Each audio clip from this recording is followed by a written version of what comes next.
ঊনকোটি জেলার mid day মিলের Coke কাম হেল্পাররা ৯ দফা দাবি নিয়ে আসাম আগরতলা জাতীয় সড়কের ফটিকরা কমলপুর যাওয়ার পথে ড্যামডুম এলাকায় সড়ক অবরোধে বসে।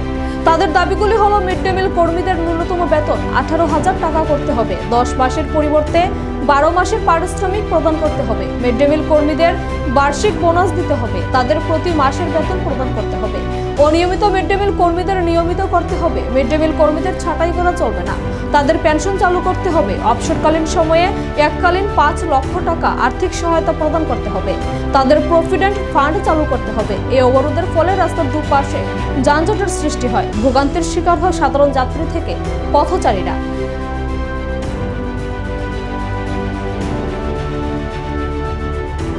মানুষে বুঝছে, ঠিক আছে। এবার সরকারের কাছেও তারা এটা পাঠিয়ে দিব, ডিস্ট্রিক্ট এডুকেশনের ফোন করে তেনে জানাইছেও যে কি কি আপনাদের ডিমান্ড, এটা তেনে আবার আজকে পাঠিয়েও দিব, ঠিক আছে। এখন আমাদের রিকোয়েস্ট আপনারা বাড়িতে যান, বাড়িতে যেয়ে সেটা অ্যাজ ইউজুয়াল যেটা আপনাদের কাজ আছে করেন, সরকারের কাছে গেলে সরকার বিবেচনা করব এটা নিয়ে। সেটা আর আপনারা এমন রাস্তা ব্লক করেন না, ঠিক আছে। রাস্তা ব্লক করলে দেখেন আপনারা যেমন সমস্যা এতক্ষণ সবার সমস্যা, ঠিক আছে। আপনাদের সমস্যার কথা লিখিত দিচ্ছেন, তাই এটা ডিস্ট্রিক্ট এডুকেশনারে জানাই দিব, ঠিক আছে। ধন্যবাদ স্যার।